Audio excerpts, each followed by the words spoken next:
both here, standing on business with no fear. I mean that. It's the ring champs when the smoke clears. Welcome to Ring Champs.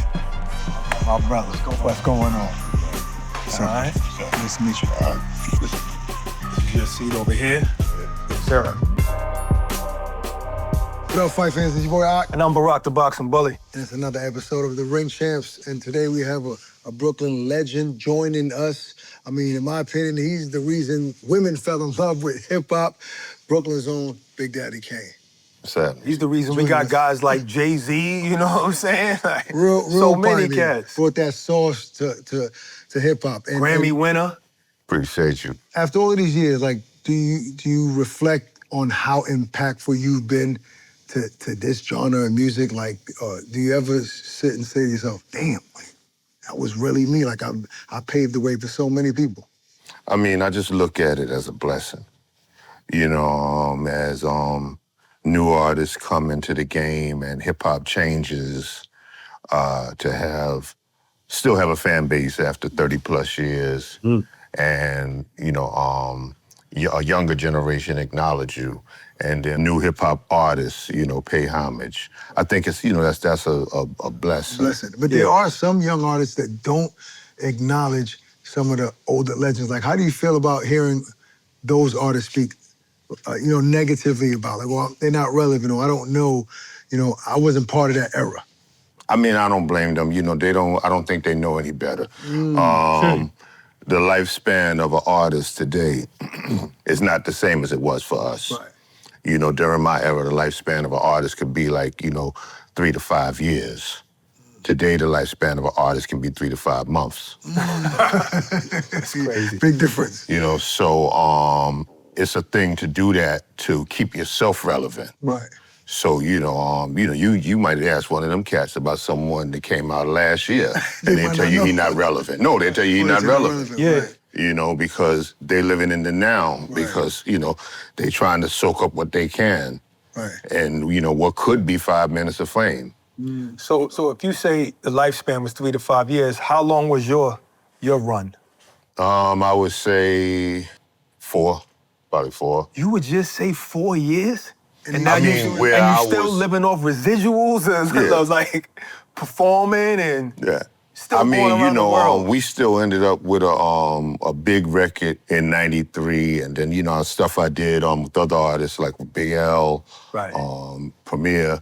But I mean, I would say like I am that dude. You was I would that say dude. for 4 years. You know, a song that never gets no burn from, it says burn, that's so funny. It's called Burn Hollywood Burn. I love that song, but I don't hear nobody playing it, nobody talk about it, nobody do it at shows. Why? Yeah, I don't know. I mean, That was you, Ice Cube, and who else? Chuck D. Chuck Public D. Enemy. Yeah, you know, because it's Public on Enemy, Public Enemy album. You know, amazing collaboration. Yup. 3 different styles coming together collectively for the same purpose, you know, with the same message. You know, delivering it in a different way. Yes. I mean, amazing concept that Chuck had, you know, but you're right. And, you know, and it can apply to a lot, you know, that goes on, you know, so Especially I mean. nowadays. Yeah, you know, you would think that it would get a little more action, a little more love, but yeah, I just, all I can say is that I was glad to be a part of that, you know. And then during that time, you know, artists had to record records in the studio together. Like, technology wasn't there where you're sending beats and this and that. You guys had to be together in the studio, right? How was that experience like? Well, Cube, I think, came and did his vocals later, but I mean, it was, you know, like those type of experiences is always fun. Right. Because it's like when you're sitting there, it's the type of thing where, like, you know, you might feel something else. Being in there, yeah. Yeah, you might feel a whole different vibe, you know? And change like, your you know, version, yeah, too. you might want to change something, add something. All right, let's go back and forth. You know, like I did a joint a few years ago with Snoop. And, you know, he went like 4 bars. And I just piggybacked off of his last line. Yeah. And I went 4 bars. He piggybacked off my line, and that's what we did. That's dope. You know, yeah. So was there ever been a rapper that you got on a song with and you said, oh, I gotta come with my A game because he might kill me on this one? Symphony with G-Rap, you know. There you go. You know, yeah, I was I know G, now come into play. So Yeah. you know, Marley gives a slice. Yeah. Yeah, nice. And my voice is twice. Yeah. How old were you when you first realized I can rap? Like I can write bars and like I'm good at this. This was 82. So, 14? Wow. Yeah. Yeah. Well, and I mean, were you home writing something on a pad? Like, well, take me Well, back to that. it was like my older cousin, he was rapping. So I started writing just so I could be down with him. He was the cat I look up to. Right. So I started writing just to be down with him. And, he told me that I was too young. So he had these other two cats that was rolling with him. So I started writing battle rhymes. I was like, if I can beat the other two, he'll put me down. You know what I'm saying? Right. Yeah. And you beat him. Absolutely. Safe to say. Well, in all fairness, I beat one. Right. The other one, I just started rhyming. He just walked away from me. Oh, So he never even- battled. he quit. He never battled. So did your, you said your cousin. So Yeah. then he finally say, all right, you got it. You got what it takes. He said, I ain't messing with that rapping thing. I'm playing football now. and you took it over. But I stuck with it because, like, cats around the way was saying that I was dope. They was like, yo, you dope, man. So I kept with it and just kept battling people in different neighborhoods, It's nice hearing that from your peers. I seen a lot of rappers come to you and give you homage, Busta Rhymes, a bunch of everybody, LL, everybody. But I seen MTV say that on their list you was number 7 of all time, greatest rappers. Do you think that's fair, or maybe you should be higher? You never know what someone's grading a list on. Yeah, that's true. They could be grading a list on how many records you sold, Right. Your popularity to the masses. Right. Right. Usually when I make my list, it's based on lyricism. We can tell. We can tell. So, I mean, You all about lyrics. You all about lyrics. Yeah. So, I mean, That's so what it's the like... art is about. So what is your listing? Top, just give me 3. Yeah, I try not to do that, what I'm saying? But I mean, like... I mean, just your favorite. Lyrically, my favorites would be... G-Rap has always been my favorite MC, G-Rap, Rakim, KRS, Nas, Biggie, Jay-Z, Eminem, Conway, Benny the Butcher. Oh, so you even like some of the new artists Oh, yeah. to be spitting right now. Yeah, Benny the You talking about Butcher. Griselda and all that. Yeah, Lady London. She got the bars. Yeah, Saba the Goddess. Man. Andre 3000. Right. CeeLo Green. You mentioned a lot of artists paying homage. Jay-Z is, considered, arguably a lot of people consider him one of the best of all time, and his longevity has been, second to none. He's Yeah. always paid big homage to you. Did you play a role at all in Jay-Z's career? I don't really think so. I feel like early on, I met him when we did a mixtape. They wanted me to do a mixtape with Jazz. Right. Jazzo. Okay. Yeah, Jazzo. We did the mixtape, and I thought that Jay was dope. So he was on the record. Huh? He was on. He's on the mixtape. Mixtape. Yeah. I thought that Jay-Z was dope, so I took him on the road with me. So, I did a song with Patti LaBelle called Feels Like Another One. Yeah. And, she was doing outfit changes. I'm like, yo, that's not the same. I'm Right, noticing right. she was like 2 or 3 outfit changes. I'm like, oh, ain't nobody hip-hop doing that. Yeah. Right. So when our tour finished, I took back out my tour, and I started doing that. Yeah. So in the middle of the show, I would, lead the stage and let Jay-Z and Positive K. I Got a Man. I Got a Man. Yeah. I let them come out and rhyme while I change outfits. Yeah. And we had cut some demos on Jay, trying to shop them. But his success comes from what he did with Dame Dash and Clark Kent and them cats. Yeah. When I had him, that's when he was still doing the fast stuff like rap. with Fast Jazz. rap. Yeah. And he wasn't fast getting a rap. deal with Yeah. that type of rap. Huh? He wasn't really getting the deal that he wanted. Right. People wasn't really gravitating to it. And I'm glad, because had they took to that and put out an album, Maybe we wouldn't get it might have been came and went, and we wouldn't have been blessed with the Jay-Z that we had. Timing is everything. You know what I'm saying? We may have never got, Reasonable Doubt. Right. You know what I'm saying? What's In My Lifetime, is it? Yeah, My Lifetime, Hard Blueprint. Knock Life, Blueprint. Do you think that's why Jay changed his flow, because he wasn't getting what he wanted? He said, let me switch it up? Yeah, I think And so. what did you think when you because you were used to hearing that fast, few snicking type of rap, and then once he had this new flow, what was your first thought? Oh, this is gonna be it, or did you feel like, why are you changing your style? Well, I mean, I heard Jay slow it down and flow regular. Okay. It's just that, what he was trying to, get out there was the fast rap. Oh, okay. Gotcha. So you knew he could do it. Yeah, I knew he could do that. Okay. He just brought it to the forefront and then, started talking that street stuff, What up, my people? It's your boy Ak, and I had to team up with DraftKings Sportsbook, the ultimate destination for betting on big fights. Coming your way this year, Tyson Fury. Now, obviously, he's one of the most exciting fighters in the sport, inside and outside the ring. He brings excitement, trash talking.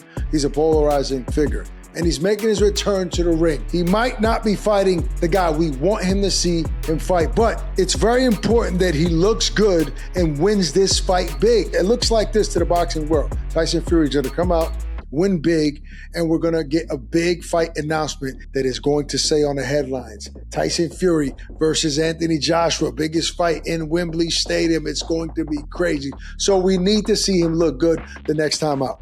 We partnered with DraftKings Sportsbook to give you an incredible offer. New customers, you can turn a $5 bet into $300 in bonus bets if your bet wins. A minimum of -500 odds required. Make sure you use the promo code ATSFights. Hey, check it out. DraftKings has something for every sports fan. So stop wasting your time. Go download the DraftKings Sportsbook app right now. But make sure you use the promo code ATSFights.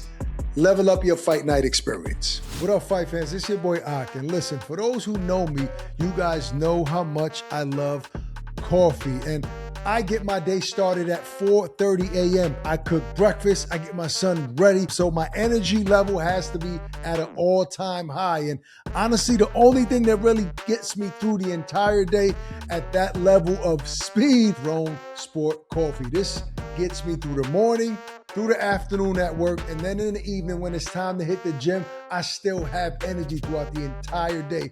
This is the best product on the market for that. For my busy mornings, workouts, and everything in between, you need coffee that works as hard as you do. And that's why we've been loving Throne Sport Coffee. Backed by Patrick Mahomes. It's functional, better for you coffee made for active on-the-go lifestyles. Each can has 150 milligrams of natural caffeine, natural sweeteners, and 100% of your daily B vitamins. The lattes pack 10 grams of protein, and the cold brew are low sugar and dairy free. It's even NSF certified for sport. You can find Throne Coffee in retailers nationwide, including Casey's, Quick Trip, Whole Foods, and online on Amazon, Walmart, and on their website, sportcoffee.com. Throne Sport Coffee. Get going, keep going.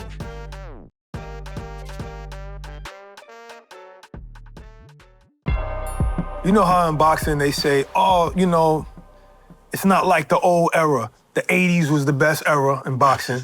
The 90s was the best era in boxing. What do you say about hip hop?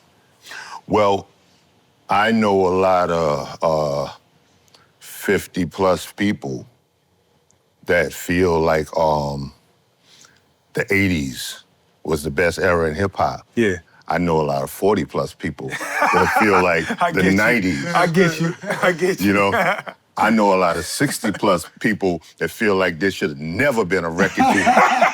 It should have stayed in the hood, in the streets, you know? I know what you said. So, I guess it's, whatever you grew up on. 100%. Yeah, I mean, hip-hop gets a lot of slack for the content in the music, especially now, right? Last 10 years on, the misogyny, the degrading women and so on and so forth. But at the same time, don't you think hip-hop has taken so many kids out of the hood and in rooms, in studios, and created jobs for so many people that wouldn't exist if this genre didn't exist? I'm not okaying the lyrics that are demeaning, but I think often hip-hop gets too much slack. I think it's done more good than bad. I would agree. I would agree with that. And then also, keep in mind that before hip-hop, the same time the Isley Brothers and the OJs was putting out beautiful love music, Millie Jackson was cursing up a storm. Blowfly was cursing up a storm. The difference was Isley and OJ's got play on the radio. Millie Jackson and Blowfly didn't. I didn't know anybody was cursing back then. Oh, yeah. I thought Mary J. Blige was the first one that cursed back in the day. Who was it that did the skit? Can I curse? Yeah. Oh, they had the skit with the fuck you. Was that Cameron? Was it fuck you? Fuck you. Fuck you. Fuck you. That, can't remember. With the opera singing? I don't remember. I thought That's you were from a saying Millie Jackson Biggie. I thought album. you were saying Biggie for a second, Some but Millie no. Jackson album. That's from a Millie Jackson album from Get the out 70s. of here. Wow, 70s. Yeah, that's from I Millie didn't know Jackson that. album I didn't know from none the of that. 70s. That's crazy. You know, and the first time I ever heard a curse word on a song was from the Isley Brothers, Fight the Power. You know, that's the first time I ever heard a curse word. First time I heard was Mary J. Blige. I was like, yo, she just cursed. I was like, in the yo, 70s, what's going on? Was it Play My Music? He said, with all this bullshit going down. Yeah. That's the first time I ever heard a curse word on a record. Crazy, man. What artist, has there ever been an artist, that was, kind of later on after your career that has come to you for advice, maybe because they liked your career trajectory and needed advice? I mean, a lot of people come to me to Who pick my stands out? brain. Probably Jada Kiss. Jada? Yeah, probably Phenomenal Jada lyricist. Kiss. Another lyricist. Yeah. There you go. If you had a tour, right, and it was the best tour ever, you and 3 artists, who would it be? What you think would be the greatest tour of all time? Or hip hop, or just music, period. Just music, period. So it could be a band, it could be a rock band, it could be whoever. That I think would be the greatest tour. Because it would have to be more than just hip hop if that's the Not case, to grab necessarily. all the masses, Was there a lot to of grab hip-hop everybody, tours? There are to, a lot of to tours grab that was just everybody. hip-hop. I mean, That's true. Packing in Coliseum since the Fresh Fest. That's a fact. So it can be all hip hop. But I don't know. I would probably say I would like to see maybe like me, Doug Fresh, Lauryn Hill, Busta Rhymes. That's four right there. Those are great performers. Well, yeah, that's what I'm trying, saying, well, so that the crowd get their money's worth as well, Absolutely. you know what I mean? Absolutely. Are you happy with where hip-hop is now? Like overall? Well, I mean, I don't think, I think that, right now it's for who's growing up in it. Okay. I think that I shouldn't sit and try to be concerned about what's happening in the now with hip hop. Right. I think I should be more focused on my fan base. Right. What they like. Yeah. I hate seeing, artists, my age dressing, like kids to try to keep up with a younger generation, I think that, if you're an artist in your late 40s or even older, you should embrace life the way that Ron Wisely did with Mr. Big, Charlie Wilson did with Uncle Charlie, and just, put out some amazing music right now for your fan base, because we're at a point now where hip-hop has grandparents, hip-hop has great-grandparents. Never thought of it that way. Yeah. I noticed that you never say anything negative about the new hip-hop Generation. Right, the new hip-hop generation. Meanwhile, I've heard other rappers from your time and a little bit after you say that they can't rock with it. I mean, it's like when I came in the game in the late 80s. They probably were saying something about you. Exactly. So I don't want to be like that. It was like the baggy clothes and all of that. Like what they doing, these kids. Yeah, but see, I understand that hip-hop evolves, right? Like styles, sounds, especially production is different and all that. But if I go back to the late 90s, Biggie and Nas, Illmatic and those albums, young kids, 17, 18 or whatever, Nas specifically, can still rap, right? Then in your era, you guys, the content made sense.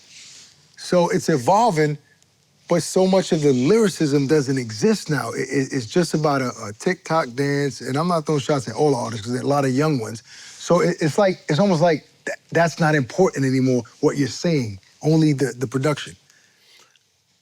I can only partially agree with you. Okay.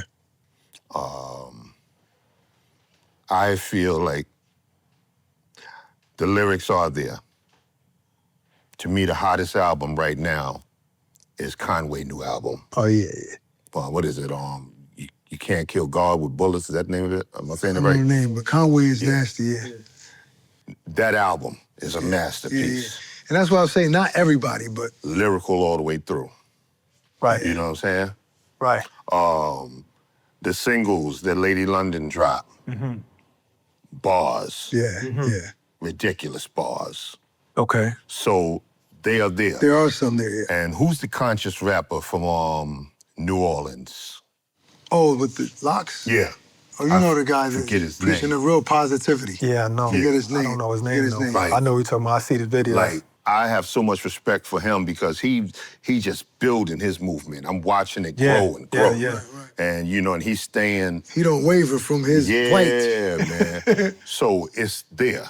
Right. Lyricism is there. It is Gotcha. there. It is. The problem is not on the artists. The problem is on radio and media. Because they rather focus That's a good point. on those type of songs. Right. That's talking about popping pills and, Shooting people. yeah, all that stuff, That's what they focus on, Right. Like, I'm from an era where, those type of songs didn't get no radio play. The videos wasn't getting no play if they had a gun in it. Right. They had to edit the videos if it had curse words. They had to blur shirts if it had, like, weed or something on it. Yeah. Now it's the opposite. The conscious rappers ain't getting no play. You know what I'm saying?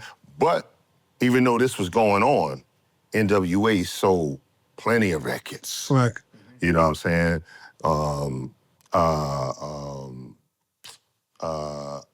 Schoolie D was popping.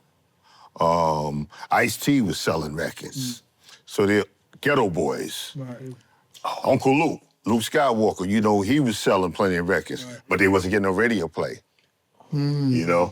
So all of that was there in the 80s. It was just the opposite way, where, something that's, that might be a little too much, too raunchy, they're not gonna play it on radio. Right. And something like, this might be too raunchy, they're gonna address it that way in the media. That's gonna be the conversation. So why do you, they're making those artists defend themselves while you talking like that, I got to ask you about this. Have you heard AI records? AI creating a song from scratch, beat, lyrics, and everything. Yeah.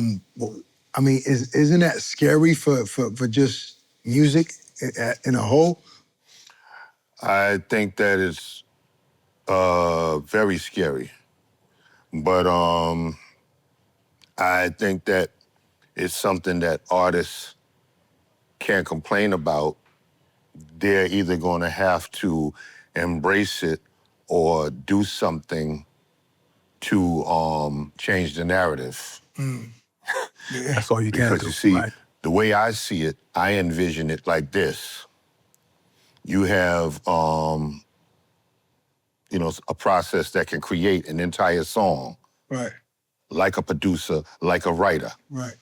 Now you have hologram images that can look just like anyone. Right. And here's the deepest part. When you go to a concert, you're standing on stage performing to 10,000 iPhones, not a person. So what I would imagine is, like, in a few years, it's going to be an AI-generated song, a hologram-created image that you download and watch a show on your phone. Wow. Yeah.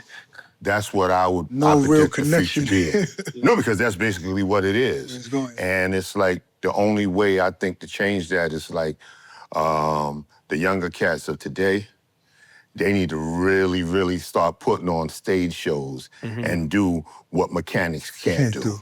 That's a good point. That's a good point. All right, so before we get into boxing, because you got a Muhammad Ali shirt on, so we got to talk some boxing.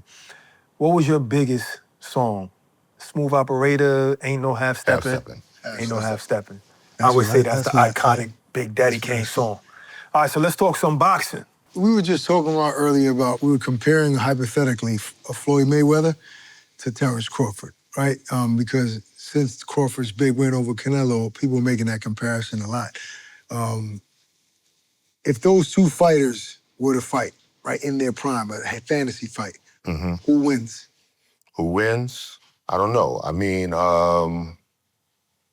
Floyd is extremely technical, But extremely technical. But at the same time, it's kind of hard to keep Crawford off you. it's so hard. You know, it's kind of hard to keep Crawford off you. Like he comes in like a Duran or a Aaron Pryor. Wow. You know? It's still with skill, like, so Yeah, skilled yeah. pressure.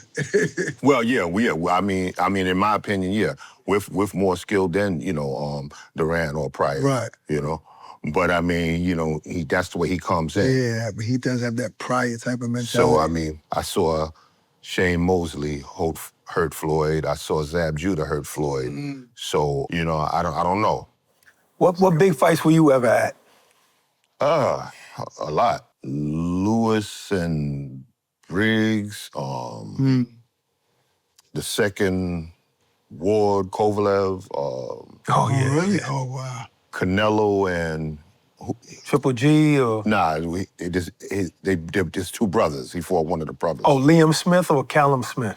No. Oh, okay, two brothers, Jamel Charlo. Yeah. Jamel Charlo, yeah, that was more recent. Yeah. I was joining Vegas, right? Yeah, absolutely, Yeah. absolutely. Yeah, I was at that.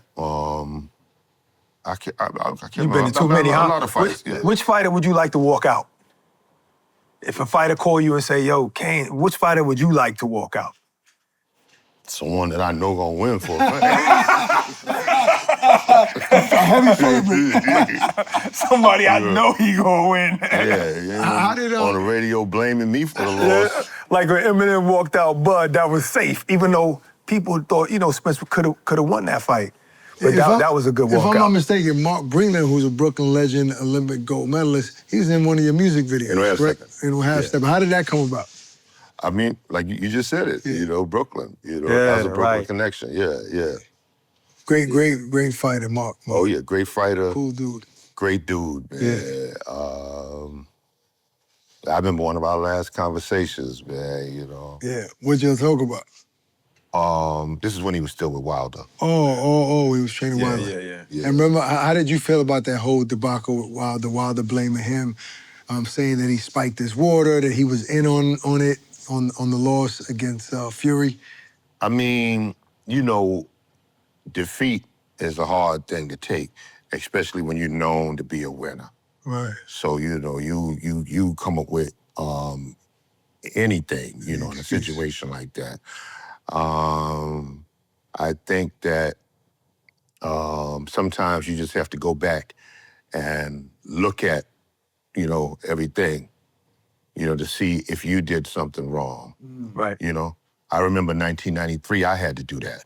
Really? Why? Yeah, I put out an album called Looks Like a Job For. Looks like a job for you. And, it flopped.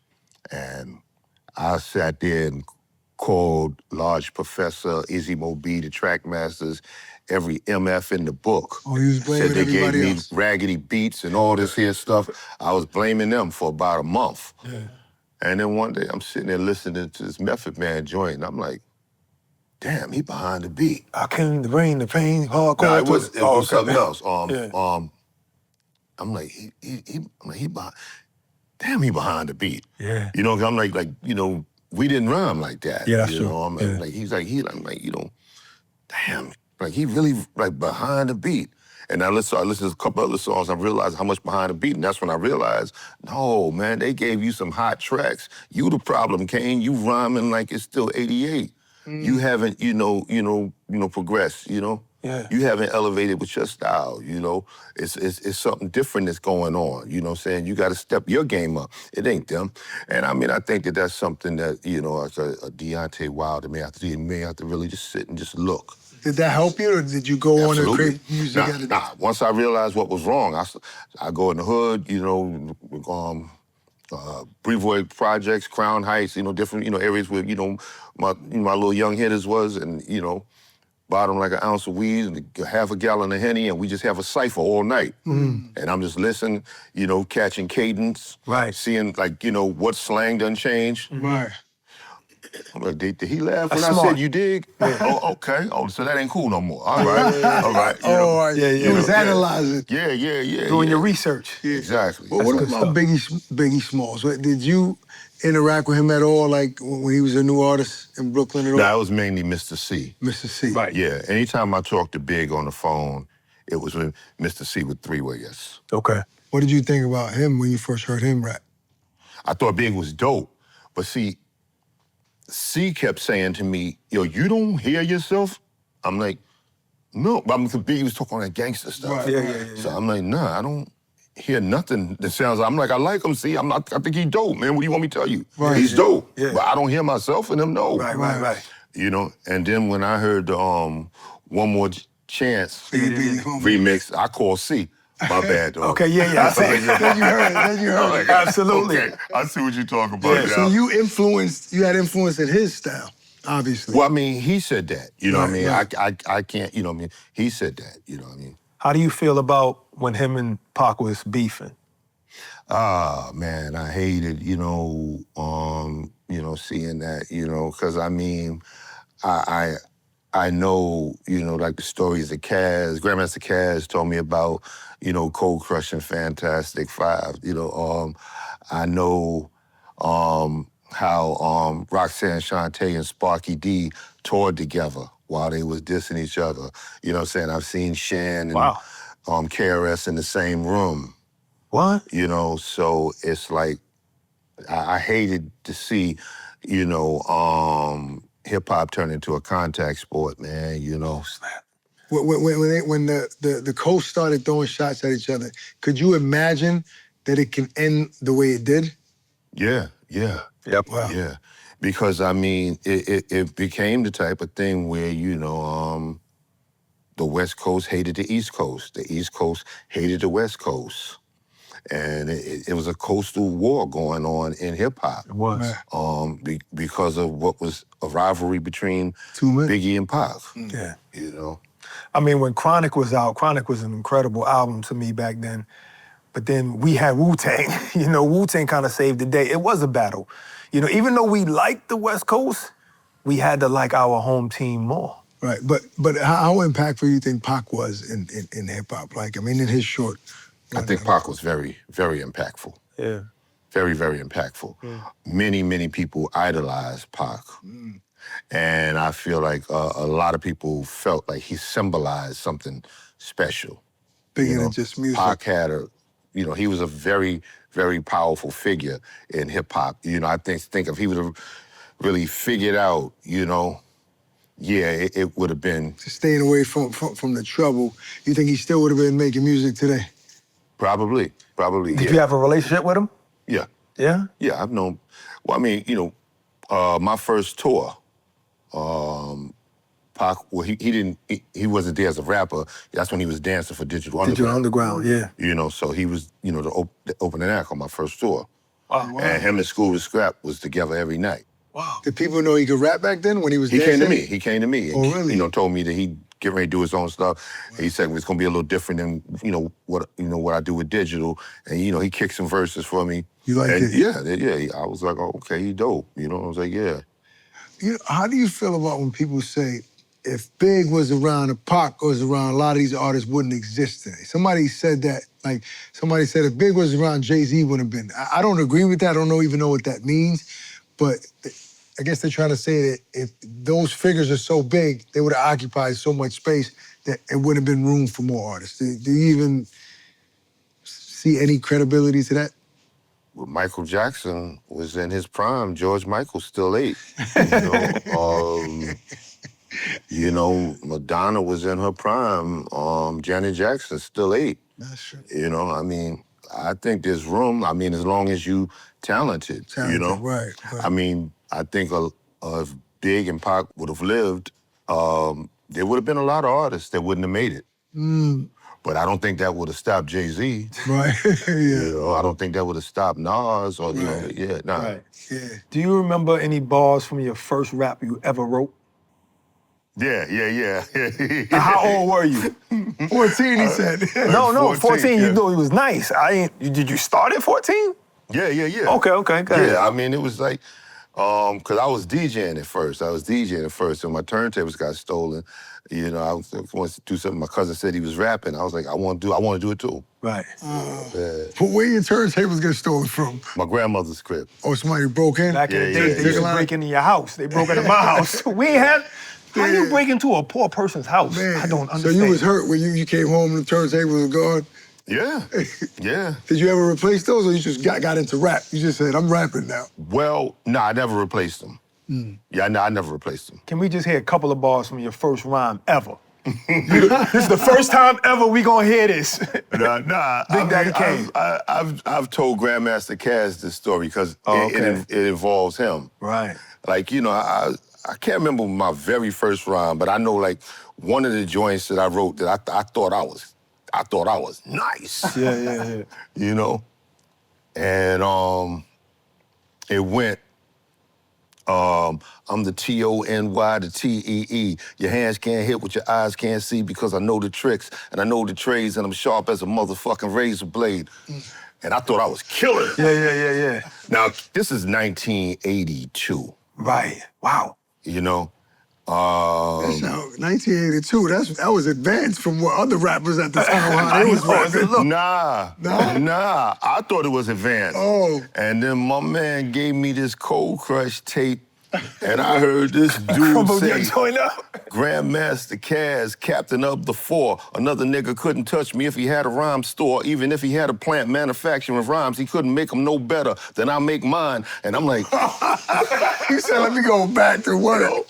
I mean, even like, you know, when you hear me do like the best, so yes, I guess suggest the rest, your festival. Like, matter of fact. 1982, Yeah. Grandmaster Caz was saying, I just thrash and bash and get cold cash, smoke hash in a flash, but I don't stash, just dress my best and request my guests not to mess with the cess that I possess. That's him in 82. So I was like, I threw my whole rap book away. I threw my entire rap book away. He said, let me go back to the lab. I'll never be an MC unless I can do what this dude do. I'm like, I never heard nothing like this before. Right. Yeah. Wow. Have you ever crazy. met or spent any time with Mike Tyson? I want to ask you, because obviously he's a Brooklyn legend. When Mike became the star that he was, how proud were you that he's from Brooklyn? Nah, I was so happy for Mike. I mean, Mike is such a good dude, a humble dude, a giver, just an amazing person. And, you know, I know that, you know, Mike, you know, things can go left, you know, with dealing with someone like that. So to see how successful he became, I was like so happy for him. Right. Because like, I mean, in his prime, Probably I had seen stories. Yeah, he probably got stories. Crazy. Wow. What's the craziest Mike Tyson story? Nah, I ain't doing that. Nah, I ain't doing that one. You don't know people, Mike. Yeah. I ain't doing that one. So, but Nah, I'll tell you one. All right. Okay. One time in a club, I was getting kicked out Why? because I was in the ladies' bathroom with a female. with a girl. And Club in New York City? Yeah. So security was kicking me out. Wow. And you know, dude had his hand on my back shoulder like that, you know, real hard. You know, Yeah. let me know he in charge. Like, nah, I don't care, man. You know what I'm saying? You know, I don't, you know. And you knew who you were. Yeah. He let me know. You know, I don't care. You know, like, that rap stuff is cool, but you can't do that here tonight. Right. But I mean, like me and Mike came together. Oh. So then Mike, you know, comes over there like, what's the problem? You know, he's like, you know, like, no, he was in the. He's like, oh, I mean, is he bothering anybody? Was any women in there complaining? And then, oh, no, Mr. Tyson, no, nobody was complaining. He said, so what's the problem? He said, no problem. I mean, he's fine. He's like, this dude, like, he's huge. Like, yeah, shadowing over Mike. But no problem, man. Everything is fine. I'm sitting there. So you ain't get kicked out of the club that day. We're back to You went back to the bathroom? 5 minutes later. on the dance floor. Oh, that's funny, man. That's crazy. And you know, it's great to see also everything Mike has been through. Even now to this day, he's such an icon and revered by so many people to this day and doing well now. Nah, Mike is, man, he's always been a beautiful dude, man. Yeah. You know, like, even like, you know, like going to see him fight, man, oh, man. Like, wow. What Mike fight did you go to? See, we talking Long time ago. 80, yes. Yeah. Because he became champ, what, 87, 88? Against Trevor Bervick. He was 20 years old when he became 20 years old, something like that. Oh, man. I'm trying to, I can't. You can't remember which one? Yeah. Can you give me 3 fantasy fights, fighters that never fought each other that you would have liked to see fight? That I would love to see fight? I would say Mayweather and Leonard. Oh, that's a hell of a fantasy fight, bro. Yeah, I would love to see. Who would win that? That's a tough one. I know. It's tough. Tough one. Yeah. And then you can't, judge what happened between Leonard and his pops because the son and the father's two different. You know what I'm Two saying? different entities. Yeah, that's like a fantasy fight I would love to see. What about today? What boxing, what fight would you love to see active fighters today? Fight that can actually happen, that just... That can happen That's today. just not happening. That hasn't happened yet. I guess probably Shakur and Tank. Oh, Of course. Yes. Of course you want to see that. Yeah, Shakur and Tank. You know, I remember I was young. I was downtown Brooklyn, and somebody said, yo, Kane grew up right there. Downtown Brooklyn. My grandmother. Okay. Do you see that neighborhood now? Well, that whole building's gone. It's gone. Like, Yeah, the whole building's gone. It's like the neighborhood don't exist anymore. Yeah, the mall is gone. That's right across the street from the Albee Square Mall. Right, exactly. Yeah. Yeah, that's where I met Biz. Yeah. How often do you go back to any hood in Brooklyn? There's nothing to go back to over there. Not there. That's neighborhood's gone. Where I grew up on Lewis Ave, like I just was over there a couple of months ago shooting a video for Buster. Okay. Like, cause they got a mural of me on the wall next to my building. So I was shooting a video over there. So you don't live in Brooklyn anymore? Nah. Down south. But it's crazy how New York City. You met my son. Yes. Like I brought him to New York one time to take him to show him around. Yeah. And the only thing that was still standing that I could actually show him was the Apollo.